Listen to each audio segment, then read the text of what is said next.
अस्सलाम वालेकुम दोस्तों, कैसे हो? मुझे उम्मीद है कि आप सब सही हो गई। न्यू अपडेट के साथ मैं आपके सामने फिर हाजिर हो चुके हैं। अगर आप कुवैत में रहते हैं, कुवैत की खबरों से हमेशा के लिए अपडेट रहना चाहते हैं, तो ये वीडियो आप शुरू से लेकर आखिर तक देख सकते हैं। इस वीडियो के अंदर मैं आपको काफ़ी ज़्यादा इंपॉर्टेंट जो है इन्फॉर्मेशन देने वाला हूँ और आप लोगों को बताने वाला हूँ। जैसे कि आपको मालूम है, काफ़ी ज़्यादा लोगों ने बिल सलामा एप्लीकेशन के तहत जो काफ़ी ज़्यादा जो है एंट्री करना चाहते थे, लेकिन जब से कुवैत ने एंट्री बंद की है तो उनके हवाले से एक बड़ी अपडेट आ रही है। और जो लोग इलीगल तरीके से रहते हैं कुवैत के अंदर, उनके हवाले से बड़ी अपडेट आ रही है।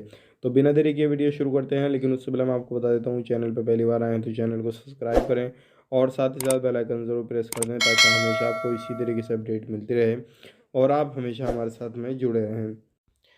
तो बात कर लेते हैं, जितने भी लोग कुवैत के अंदर एंट्री करना चाहते थे बिल सलामा एप्लीकेशन के तहत, बिल सलामा .com के तहत, तो अब उनकी एंट्री को अभी रोक दिया गया है और अभी अगली नोटिफिकेशन तक कोई भी अपडेट नहीं है। तो ध्यान रखिएगा, लेकिन ये चीज़ ज़रूर है कि आपका जितने पेमेंट गया हुआ है या जो भी पेमेंट आपका चला गया है, तो आने वाले वक्त में जैसे ही एंट्री शुरू की जाएगी तो आपसे पेमेंट ज़्यादा नहीं लिया जाएगा और आपको उसी पेमेंट के अंदर जो है कुवैत के अंदर एंट्री मिल जाएगी।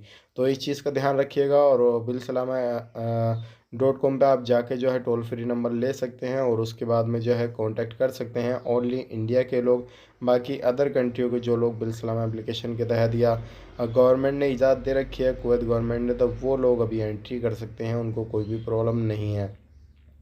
तो ये बड़ी अपडेट आ रही थी, सोचे कि आप लोगों तक शेयर की जाए ताकि आप लोग भी इस चीज़ को जान सकें और समझ सकें, और कुवैत में एंट्री करना चाहते हैं तो अभी आपको एंट्री नहीं मिल पाएगी। अब बढ़ते हैं दूसरी अपडेट की तरफ। दूसरी अपडेट आ रही है निकल के, वो आ रही है 1,90,000 से ज़्यादा जो प्रवासी लोग हैं, इलीगल हैं कुवैत के अंदर। अब उनके पास में सिर्फ 15 मई तक टाइम है। अगर वो चाहते हैं ख़ुद को लीगल करना, कर सकते हैं और तभी उनको वैक्सीन लगेगी। अदरवाइज़ अगर वो वैक्सीन नहीं लगवाएंगे या किसी भी तरीके से खुद को लीगल नहीं करेंगे तो उनको वैक्सीन नहीं लगेगी और वो बिना वैक्सीन के कुवैत के अंदर रहेंगे। तो ध्यान रखिएगा, आपके पास में सुनहरी मौका है। अभी जो छूट दे रखी है गवर्नमेंट ने, उस छूट का फ़ायदा उठाइए और ख़ुद को लीगल कीजिए, तभी आपको वैक्सीन लगेगी। अदरवाइज़ ख़ुद को लीगल नहीं करते हैं तो कभी भी आपको वैक्सीन नहीं लगेगी कुवैत के अंदर और आप इलीगल ही तरीके से कुवैत के अंदर काम करेंगे। और फिर 15 मई के बाद में कभी भी आपको पकड़ा जाएगा तो आप पर काफ़ी बड़ा जुर्माना भी लग सकता है और आपको जो है डिपोर्ट भी तुरंत किया जाएगा, जो भी आप पर फ़ाइन वगैरह लगाने के बाद में। तो ये एक बड़ी अपडेट आ रही थी, सोचा कि आप लोगों तक शेयर की जाए ताकि आप लोग अगर इलीगल हैं कुवैत के अंदर और वैक्सीन सोच रहे हैं कि हमें वैक्सीन कैसे लगेगी कैसे नहीं, तो आपको पहले लीगल करना रहेगा, अपना इकामा रिन्यू कराना रहेगा। उसके बाद में जैसे ही आप लीगल हो जाएंगे, रजिस्ट्रेशन करना रहेगा, फिर उसके बाद में आपको वैक्सीन लेनी होगी।